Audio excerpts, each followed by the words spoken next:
আসসালামু আলাইকুম। সম্মানিত বাংলাদেশি কৃষক শ্রোতা বন্ধুরা, আপনারা সবাই আলু চাষ করার উদ্যোগ নেন। আমরা আলু চাষের উদ্যোগ নিয়েছি। আমাদের শ্রদ্ধেয় মতিন ভাই 5 বিঘা মাটি আলু লাগাইতেছে, আলু রোপণ করতেছে। এই আলুর পাশাপাশি আমরা পেঁয়াজও রোপণ করব। এই আলুর উপর দিয়ে আমরা পেঁয়াজের বীজটা আনি নাই, বর্তমান আলুর বীজটা আনিছি কাঠিলাল ভাই। একদম আজিম। বিসমিল্লাহির রহমানির রহিম।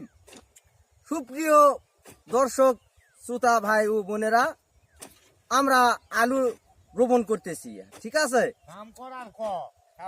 আমরা কাঠিনাল আলু রোপণ করতেছি। আমাদের আলু চাষি মোহাম্মদ আব্দুল মতিন সর্দার, বাড়ি নওগাঁ জেলা মহাদেবপুর থানা সরস্বতীপুর পদ্মপুকুর। আমাদের ফুল ঠিকানা দেওয়া রইল।